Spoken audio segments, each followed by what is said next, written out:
Hey, what's going on, Solarpreneurs? We are back with another episode, and we just wrapped up our first live event. I'm going to be talking about some lessons learned, little recap of the event, and just really appreciate all those that were able to join us. It was a great event, and I'm going to tell you all what you missed out on. So let's jump into it. My name's Taylor Armstrong. We're here to help you close more deals, generate more leads and referrals, and hopefully have a much better time in the solar industry. And I apologize up front if I sound a little out of it because we just got done with our live event. We just got done with SolarCon and actually just got back from Disneyland, little recovery day. So I feel like I need a recovery day after all this. A little out of it. So I apologize if I sound beat up, but I'm coming at you and was excited to just recap a little bit. So once again, thank you if you're able to join us. If you were not, I hope you can come to our next event. We're planning on doing more in the future. We got great feedback from everyone that was able to attend. And I thought it was some super valuable presentations that were given. Great food, great networking. Overall, I thought the event was a huge success for the most part. Yeah, always looking for improvements. But I'm going to talk about it. So I want to hit you with 6 or 7 lessons that I learned from doing this event. Looks like possibly 8. Okay. I just jotted down some notes before I hit record here. And my overall thoughts are that events, they are no joke. They take a lot of planning, a lot of preparation. It's not for the faint of heart, but overall, they are very rewarding. So we did our event Wednesday, April 17th. It was the day before SolarCon. And we did it at the aquarium. Got great feedback from that. We had sharks swimming in the background. We even had scuba divers come down in that tank during the presentation. Maybe a little bit distracting with it when they came down, but was pretty cool. It was unique. Drew some attention. Hey, and so my first lesson that I learned was the people that pay attention. And what I mean by that is, as many of you know, we included this boot camp as part of like our offer for SolarCon. Anyone that bought our SolarCon tickets with the coupon code, they got a free ticket to our events, which was great. But the downside of that is technically they weren't paying for our event. Okay, those that came weren't paying for our event. Okay, and all the people that did buy a ticket outside of that, if they showed up, great. But I was a little bit surprised that a lot of people that took advantage of our SolarCon offer didn't show up to the event. And it was just a reminder that that's the power of paying for stuff, is you take it more seriously, you do what it takes to get there, and I think there's more growth involved. So maybe a little adjustment, maybe I need to charge more. Yeah, that's just how it is. And that's why, people in our coaching program, they're charged for it. That's why any top coach that you work with, they're going to charge for it. Because really, I think it's necessary for people to grow, to take action. At the end of the day, people that are paying are going to take it more seriously and put more effort into it. So that was my first lesson. Okay, we did have, it wasn't a huge event, and I wasn't expecting it to be massive. I was hoping we didn't quite reach our goal of how many people I wanted to attend, but we had about 25 people there. So, kept it up close and personal, and the people that were there got a ton of valuable content, gave us great feedback. So I think it was actually more valuable keeping it tight knit like that for the people that came, because we were able to customize it, do a little more Q&A, stuff like that. Okay, and then the second lesson I learned is these events, they are expensive. They cost more than you think. And if you're not careful, money can just start flying off the shelves. Okay. So yeah, learned the lesson.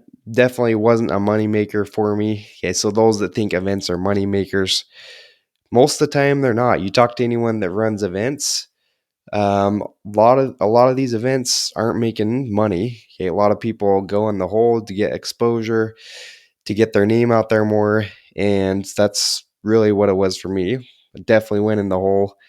I think there's some things I can tweak to, monetize it to hopefully break even. That's the goal on these. Hopefully, you can at least break even.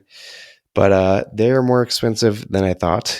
So if you are planning an event for your company, for your team, make sure you budget accordingly and realize that there's probably going to be stuff that comes up. It's probably going to end up costing more than you think, and there's going to be surprise expenses for sure. Hey, lesson number 3. Our sponsor for the event was RepCard. Would definitely recommend them for any event you have. And if you have not heard of RepCard, if you're not using them, go check these guys out. Was super grateful that Brad Mortons and his team could sponsor our event, help us out with it. They helped us out with some super cool name badges. Funny enough, I actually had one of my buddies that came, and he wore his name tag to SolarCon on accident. He wore his Solarpreneur name tag to SolarCon the day after, which I thought was pretty awesome. But the people letting him in weren't so happy about it. They didn't want to let him in. But that's how cool they were. So thank you to Brad. Thank you to RepCard. If you don't have a way to follow up with your leads, to track them, or you need a solid door knocking app, door knocking tool, definitely go check out RepCard. They're sweet. Okay, lesson 4 is make sure you make it obvious where your event is taking place. Hey, this is something I didn't really think of beforehand, but make sure you have signs pointing to where people need to go for your event, or someone out herding people to where they need to go. There was quite a bit of confusion on where the event actually was in the aquarium. So hindsight should have made it more clear where the event was and had signs or had a welcome, something like that, because there was a lot of confusion. So apologize if you were confused when you got to the event. Lesson number 5, and this is kind of a funny story, but I had to buy quite a bit of food for the event. These venues, a lot of times they require you to buy a certain amount of food. So no matter who showed up, I had to buy the food. So we actually, just to meet the minimum food budget, had to do breakfast, lunch, and a snack after. So it was tons of food. It was great. Breakfast barely got touched, so we had tons of leftover for that. Lunch was a lot better. But the lesson I learned is if you want to take leftover food, make sure you tell them right after the event. It was kind of funny. I had all this leftover food, and I'm thinking, okay, well, I'll just take some home for dinner. Not a big deal, because we had, some of it barely got touched. And I go after the event. I'm talking to the chef people, and I'm telling them, hey, can I take this in boxes? Whatever. Be cool. Let's have some for dinner. And they're like, oh, you know what? We gave it to the employees. It's all gone. We get rid of it after. If we don't hear anything, then we typically just give it away to the employees or trash it. And I'm like, are you serious? I drop all this money and it's just down the drain. So, lesson learned, if you do want to take your leftover food, people that know me know I love taking, I'm a food guy. Like, I like taking my leftovers if I got leftovers. And so if you want those leftovers, make sure you tell the people right away. Otherwise, it's getting thrown in the trash or it's getting eaten by the other employees, I guess. Kind of a funny story, but that happens. Lesson number 6, make sure you plan out a good intro to the event. This is something that I was scrambling. I didn't think about till the last minute, but it was my job to introduce the speakers to kick off the event. And I did plan something, but I didn't think about this till the night before. So I was up, pretty late planning on how I was going to introduce the event, how I was going to intro the speakers, because it's just not something that I really thought about. So might be obvious to other people, but I didn't think about that a ton. Number 7, have a marketing plan to get people to the event. Hey, as I mentioned, I didn't quite hit the goal for how many people I wanted there. And I think if I would have come up with a little better marketing plan instead of just relying on posting on social media, talking about it in the podcast, a few other things, I think I could have I think I could have met the goal on how many people we wanted there. But, lessons learned. Just because you have some people on social media, just because you got a podcast, doesn't necessarily mean you're going to get the word out to tons of people. And I did have people at SolarCon after the event. Uh, Quite a few people came up and had no idea I was even doing an event. So that just shows to me that that's on me. I need to make sure I market it and really get the word out to everyone, and make sure they know that I'm doing an event, right? Hey, and then last but not least, one of the other issues with my events, I don't know if it was an issue, but I started at 9 a.m. the day before SolarCon. And as I started thinking about it, I'm like, okay, what were some other reasons why maybe I didn't hit the goal for the attendance?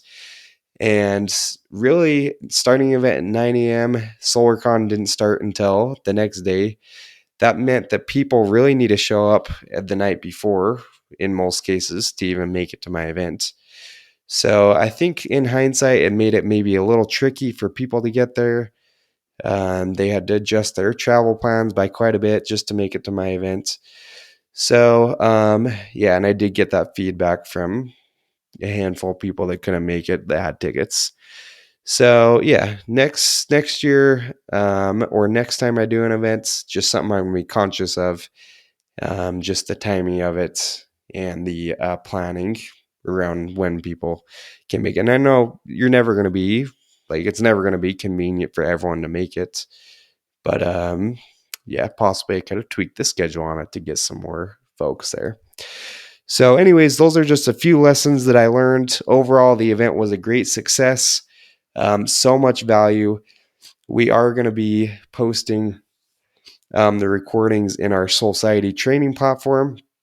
So, if you're interested in signing up for that, you can go to soulsociety.co, and you can take advantage of those if you were not able to attend. But just so many nuggets. We're probably going to do the next episode. I plan on doing just a little recap of some of the content in the event and then also a recap of SolarCon. But wanted to keep it brief and wanted to just share a couple lessons that I learned from the first event that I've planned and that I've made happen. So thanks again for supporting it, and thanks again for supporting the podcast. It means so much. Really appreciate those that were able to attend the event in person. And all I ask, if you're listening to this podcast and have not left us a review or have not shared it, please go do that. That's how we keep the podcast spreading to more people. And that's how we increase the impact with it. So tune into the next episode, and I promise I should be a little more recovered. Hopefully I sound a little less zombie-ish on the next show, and we will see you on the next one. Peace.